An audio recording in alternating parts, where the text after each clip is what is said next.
संप्रेषण।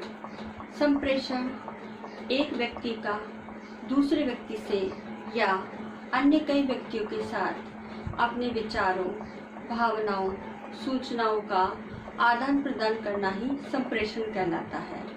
संप्रेषण इसलिए भी आवश्यक है क्योंकि मनुष्य एक सामाजिक प्राणी है और संप्रेषण की प्रक्रिया द्विपक्षीय या बहुपक्षीय प्रक्रिया है। संप्रेषण दो व्यक्तियों के बीच या बहुत सारे व्यक्तियों के बीच संप्रेषण किया जाता है। जैसे जनसंचार के माध्यमों का उपयोग करके हम मास कम्युनिकेशन के माध्यम से पूरे समूह या एक विशाल जनसंख्या के समूह का हम संप्रेषण कर सकते हैं। इस प्रकार संप्रेषण एक द्विपक्षीय या बहुपक्षीय प्रक्रिया है।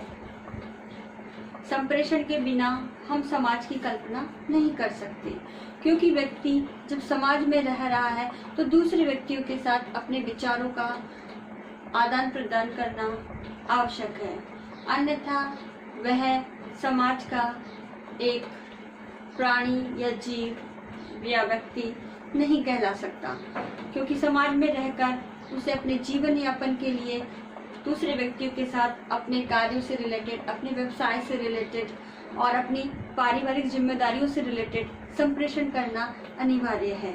इस प्रकार संप्रेषण एक बहुत ही महत्वपूर्ण और आवश्यक प्रक्रिया है व्यक्तियों के अपनी भावनाओं, विचारों, सूचनाओं, तथ्यों का आदान प्रदान करने के लिए। आज हम पढ़ेंगे संप्रेषण चक्र।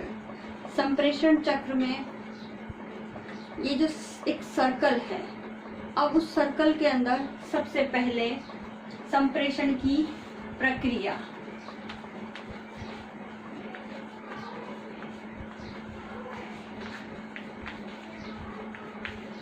संप्रेषण की क्रिया में वो कौन कौन से कारक विद्यमान होते हैं जो पूरी इस संप्रेषण की क्रिया को एक गति प्रदान करते हैं। उसमें सबसे पहला होता है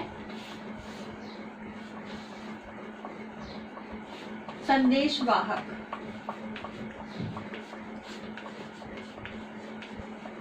संदेशवाहक जो अपने विचारों का, तथ्यों का, सूचनाओं का दूसरे व्यक्तियों तक आदान प्रदान करता है।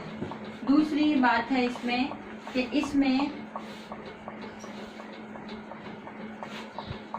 संप्रेषण की एनकोडिंग की जाती है।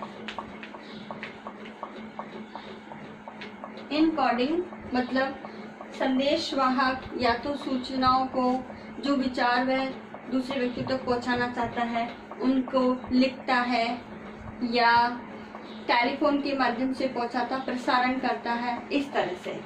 तीसरा इसका स्टेप है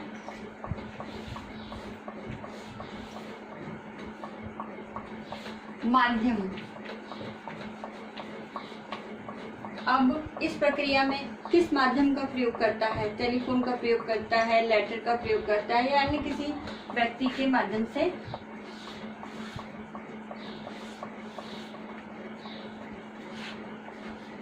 संप्रेषण की डिकोडिंग।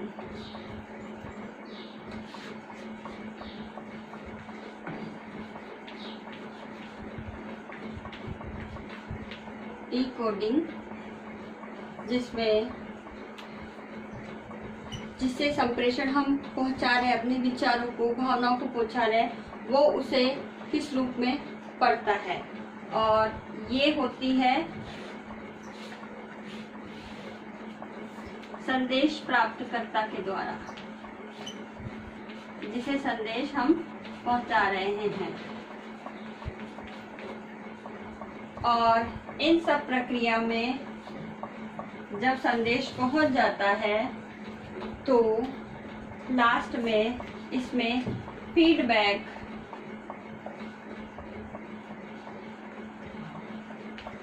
या जिसे हम पृष्ठ पोषण कहते हैं,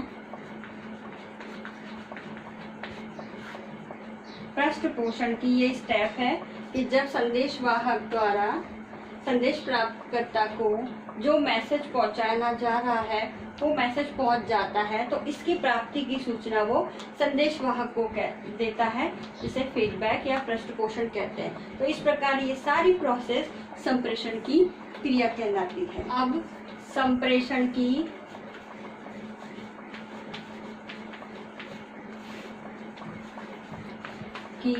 मुख्य बातें।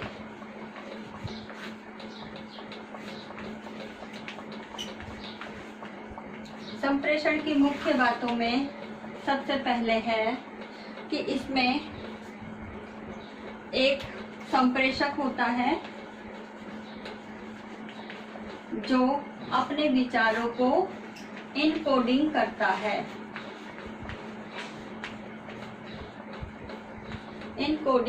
है। दूसरा, इसमें इसकी मुख्य बातों में संप्रेषण का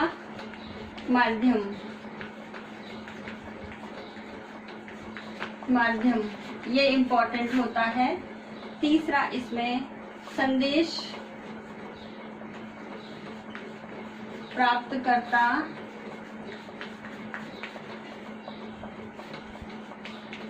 प्राप्तकर्ता जो दिए गए संप्रेषण की डिकोडिंग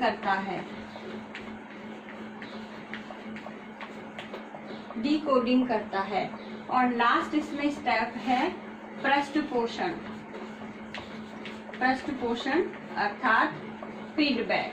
तो ये सारी संप्रेषण की मुख्य बातें हैं, जिसमें संप्रेषक अपने विचारों को इनकोडिंग करता है, संप्रेषण किस माध्यम से भेजा जा रहा है, संदेश प्राप्तकर्ता द्वारा डिकोडिंग किस प्रकार से की जा रही है, और लास्ट में फीडबैक किस प्रकार से किया जा रहा है। तो ये सारी इसकी मुख्य बातें हैं। अब है संप्रेषण का चक्र।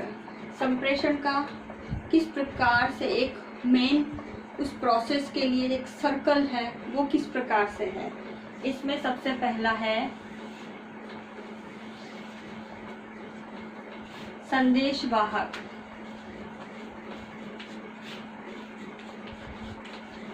संदेश वाहक द्वारा जो भी संप्रेषण है वह उसको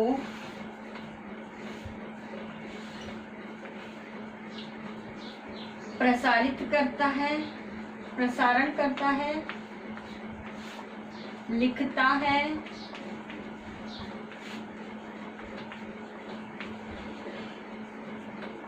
निर्माण करता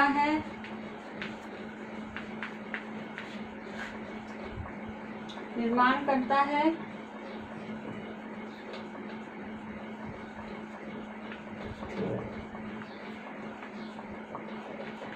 या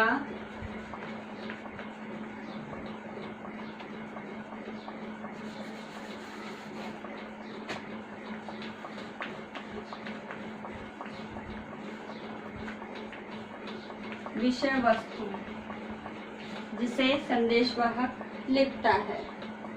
इसके बाद वाया, किस वाया द्वारा वो संदेश को भेजेगा। तो इस वाया में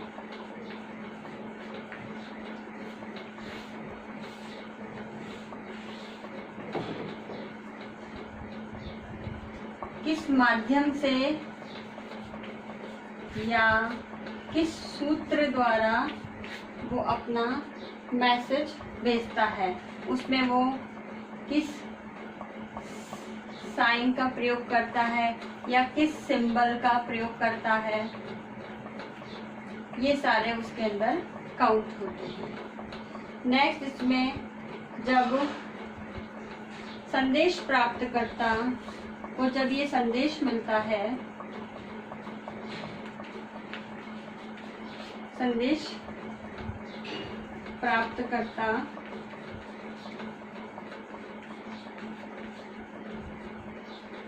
जो कि छात्र है, अब छात्र को जो संदेश इस माध्यम से भेजा गया है, अब छात्र उस संदेश को व्याख्या करता है, और संदेश को पढ़ता है। तो इस प्रकार से स्टूडेंट द्वारा जो भी संदेश है उसको प्रसारित किया जाता है, व्याख्या की जाती है या पढ़ा जाता है। फिर इसकी प्राप्ति का संदेश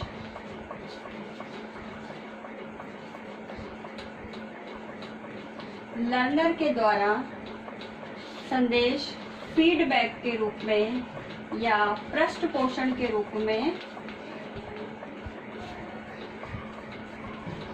संदेश वाहक को दिया जाता है।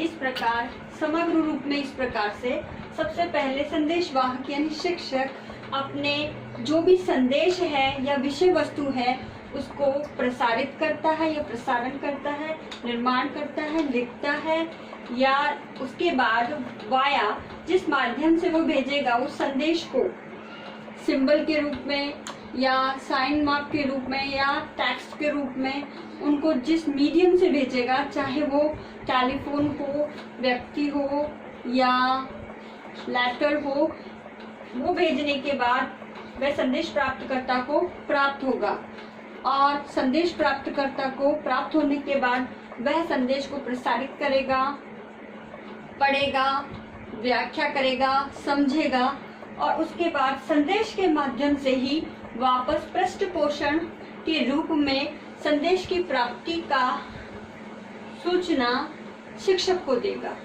इस प्रकार इस फीडबैक का संप्रेषण में बहुत इम्पोर्टेंट रोल है।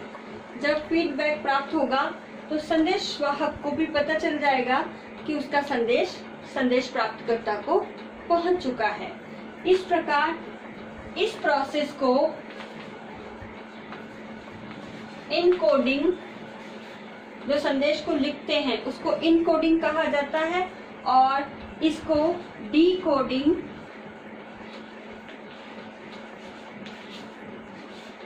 जब संदेश प्राप्तकर्ता द्वारा संदेश पढ़ लिया जाता है उसकी इस पढ़ने की प्रोसेस को डीकोडिंग कहा जाता है। यह कंपटीशन एग्जाम में भी पूछा जाता है कि इनकोडिंग और डीकोडिंग से क्या तात्पर्य है। तो ये मोस्ट इम्पॉर्टेंट टॉपिक है। नेट के एग्जाम में भी एजुकेशन में इस कम्युनिकेशन सर्कल से रिलेटेड बहुत सारे क्वेश्चन पूछे जा सकते हैं।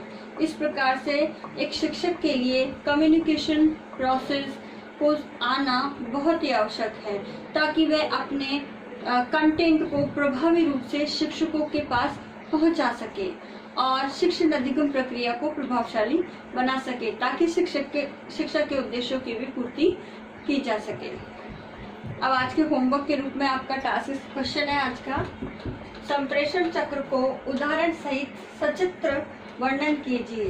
यानी आपने जो सर्कल समझा है उस सर्कल के हिसाब से आपको उस चित्र भी ड्रॉ करना है और एक एग्जाम्पल के रूप में उस संप्रेषण चक्र को समझाना है। तो आई होप ये वीडियो आपके लिए यूजफुल होगा। Thank you.